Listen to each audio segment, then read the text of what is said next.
Hello viewers, welcome to our channel. నేను మీ చరణ్ పరిమి. తాజాగా 'సర్దార్ 2' అనే సినిమా షూటింగ్ జరుగుతూ ఉందనమాట. అయితే ఆ షూటింగ్‌లో అనుకోని అపశృతి జరిగిందనమాట. ఇప్పుడు ఈ అపశృతి ఏంటి?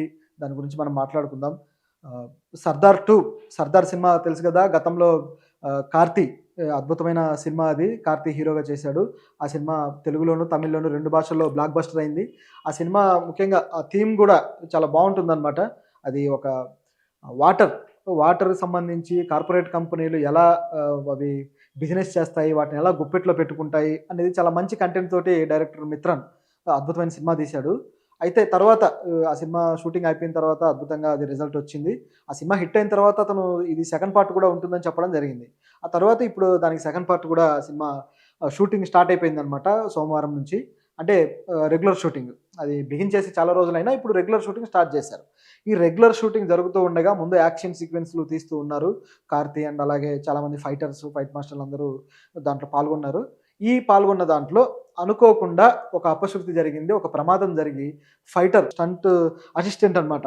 అతను ఎజుమలై అతని పేరు. అతను అనుకోకుండా ప్రమాదవశాత్తు చనిపోయాడు. ఒక సినిమా షూటింగ్‌లో ఫైటర్ చనిపోవడం అంటే ఇది చాలా ఘోరమైన విషయం. ఎందుకంటే ఆహ్, నిజానికి ఇలాంటివి ఎప్పుడో కానీ జరుగుతూ ఉంటాయి. గతంలో అయితే అసలు లేవు, ఇలా జరిగేవి కాదు. కానీ గత కొద్ది కాలంగా ఫైట్‌లు బాగా రియలిస్టిక్‌గా తీయడము, అట్లాగే భారీ క్యాన్వాస్‌లో తీయడము, ఇట్లాంటి సందర్భాల్లో ఏమవుతుందంటే ఫైటర్లు ఇట్లా చనిపోవడం, ఇలాంటి సందర్భాలు ఎదురవుతూ వస్తున్నాయన్నమాట. అయితే ఈ చనిపోయిన తర్వాత ఇతను ఇది ప్రమాదవశాత్తు చనిపోయాడు. అందరూ గూడా చాలా బాధపడ్డారు, టీమ్ కూడా. షూటింగ్ అయితే ప్రస్తుతానికి కొంచెం ఆపేశారు.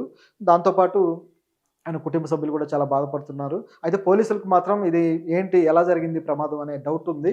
సో, వాళ్ళు ఇన్వెస్టిగేషన్ అయితే స్టార్ట్ చేశారు. మరి దాన్ని ఏం చెప్తారో చూడాలి.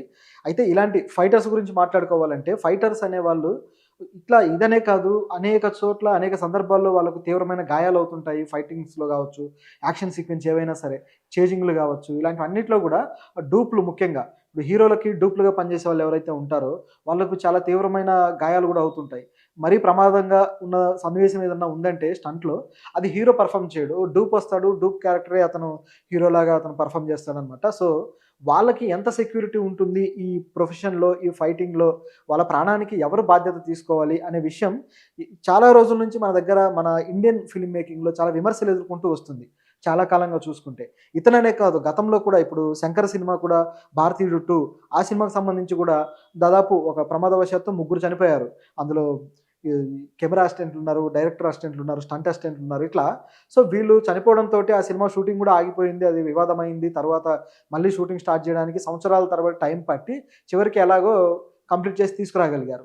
ఒక చిన్న ప్రమాదము, ఎంతోమంది చనిపోవడము, వాళ్ళకి మళ్ళీ కాంపెన్సేషన్ ఏదో ఇస్తారు. కానీ ఇంత ఘోరంగా జరగటానికి కారణాలేంటి? ఆ షూటింగ్‌లో సరైన ఆహ్, కట్టుదిట్టమైన ఏర్పాట్లు చేసుకోరా? వాళ్ళ సెక్యూరిటీకి సంబంధించి ఎలాంటి చర్యలు తీసుకోరా ఈ డైరెక్టర్లు, అలాగే ఈ ప్రొడ్యూసర్స్ అనే క్వెషన్ వస్తుందనమాట. ఇదే కాదు, తెలుగులో కూడా ఇలాంటివి కొన్ని జరిగాయి. గతంలో 'రవితేజ' సినిమా ఐ థింక్ 'బలాదూర్' అనుకుంటా. ఆ సినిమాలో కూడా ఇంతే ఒక నది సీన్ ఉంటుంది. నదిలో బోట్ సీన్. అందులో హీరోయిన్ అలాగే హీరో కూర్చొనుంటారు. హీరోయిన్ నెడితే నదిలో పడాలి. ఇది సీను. సో, ఆ సీన్‌లో హీరో బదులు డూప్‌ని పెట్టారనమాట. నది కదా! నది మధ్యలో ఈత కొట్టుకొని మళ్ళీ రావాలి కాబట్టి. సో, పెడితే ఆ డూప్ ఏమో మరి నాకు ఈత బాగా వచ్చన్నాడట. కానీ నిజానికైతే అతనికి అంతగా రాదు ఈత అనేది టాక్. సో, మొత్తానికి ఏదో హీరోయిన్ సన్నివేశం డైరెక్టరు షాట్ ఓకే అన్నాడు. వెంటనే నెట్టేశారు. అతను ఆ నదిలో పడ్డాడు. పడిన తర్వాత ఇంక రాలేదు. మరి వస్తాడేమో అనుకున్నారు. బాగా ఈతొచ్చు కదా అని అందరూ చూస్తూ ఉన్నారు యూనిట్ మొత్తం. కానీ అతను ఆ నది ప్రవాహం బాగా ఉంటుంది గదా! సో, ఆ ప్రవాహంలో అతను కొట్టుకుపోయాడనమాట.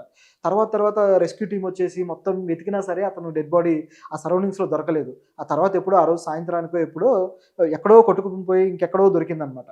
సో, ఇలాంటి సంఘటనలు జరిగినప్పుడు చాలా బాధాకరంగా ఉంటుంది. వాళ్ళు గూడా సినిమా ఇండస్ట్రీలోకి ఎన్నో కలలతోటొస్తారు.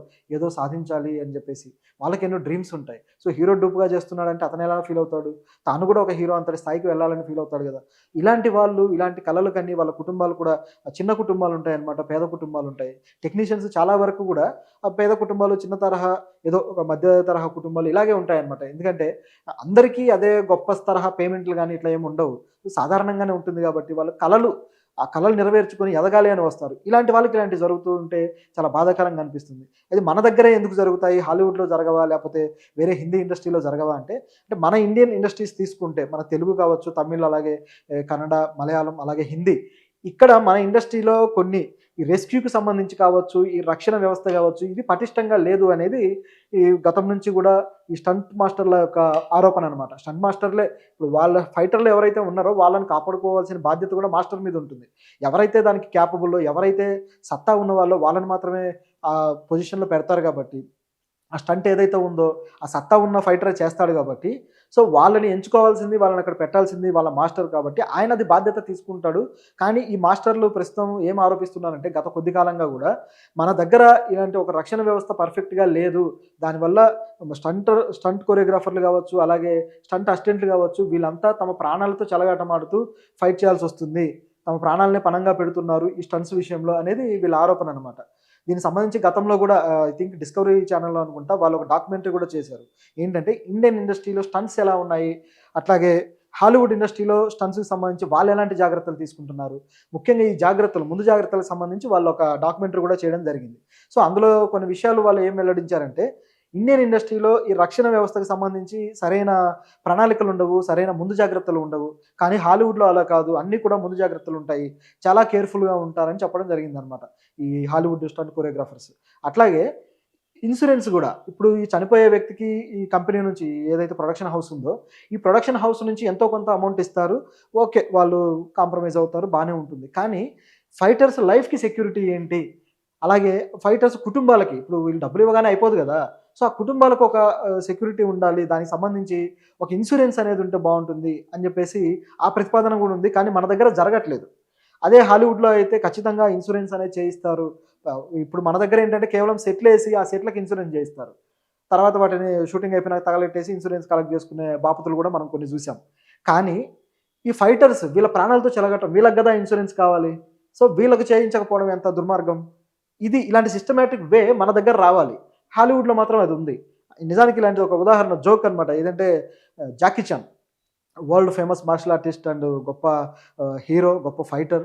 ఈయన ఎన్నో స్టంట్స్ చేస్తుంటాడు. ఎన్నో ప్రమాదకరమైన స్టంట్స్ తన జీవితంలో చేశారు. ఆయన కూడా తన ఫైట్స్‌కి సంబంధించి ఇన్స్యూరెన్స్ చేయిస్తారట. అది 'జాకీ చాన్‌కి' అలాగే ఆయన ఫైట్ కొరియోగ్రాఫర్స్ మిగతా వాళ్ళకి, అసిస్టెంట్‌లకి అందరికీ కూడా ఇన్స్యూరెన్స్ చేయిస్తాడట. అయితే తన ఇన్స్యూరెన్స్ విషయంలో కూడా ఎన్నో సార్లు దెబ్బలు తగలడం, ఇన్స్యూరెన్స్ కంపెనీలు డబ్బులిచ్చి నష్టపోవడం ఇదంతా జరిగిన తర్వాత చివరికి ఇక ఇన్స్యూరెన్స్ కంపెనీలు కూడా చేతులెత్తి దండం పెట్టాయట. 'జాకీ చాన్‌కి మేము ఇన్స్యూరెన్స్ చేయము. ఆయనకి ఇన్స్యూరెన్స్ మేము తీసుకోము. మాకు ఆ కెపాసిటీ లేదు' అని. ఎందుకంటే 'జాకీ చాన్' దెబ్బలు తగలకుండా రాడు గదా! 'జాకీ చాన్' అంటేనే రియల్ ఫైట్స్. సో, అట్లా అది అంటే వాళ్ళ సెక్యూరిటీ ఓకే. 'జాకీ చాన్' అంటే తను బాగా సంపాదిస్తాడు, బాగా వస్తాయి కాబట్టి ఆయనకి సరిపోయింది. కానీ మిగతా వాళ్ళ పరిస్థితి అలా కాదు కదా! అదొక్కటే గాదు. ఇంకా చెప్పాలంటే ఈ ఇన్స్యూరెన్స్‌తో పాటు ఏవైతే బెడ్స్ ఉంటాయో మన ఫైటర్స్‌కి వేసే బెడ్స్ గావచ్చు, అలాగే రోప్స్ కావచ్చు, వీటి విషయంలో కూడా సరైన శ్రద్ధ వహించట్ల. సో, ఇవన్నీ సరైన శ్రద్ధ వహిస్తే తప్ప మన వాళ్ళకి ఆ సెక్యూరిటీ ఉండదు. సో, ఆ సెక్యూరిటీ మన వాళ్ళు మరి మెయింటైన్ చేయాలి. భవిష్యత్తులో అయినా అలాంటి ప్రణాళికలు రచించుకోవాలి. ఇలాంటి ప్రమాదాలు జరగకుండా. సో, దానికోసం మన ఈ ఆల్రెడీ స్టంట్స్ మాస్టర్‌ల వీళ్ళ సంఘం గూడా ఉంది. మన తెలుగు ఇండస్ట్రీలో కావచ్చు, తమిళ్‌లో కావచ్చు. సో, వీళ్ళు దీనికి సంబంధించి కొన్ని ప్రణాళికలు రూపొందించి ఏదైనా చేస్తే బావుంటుంది.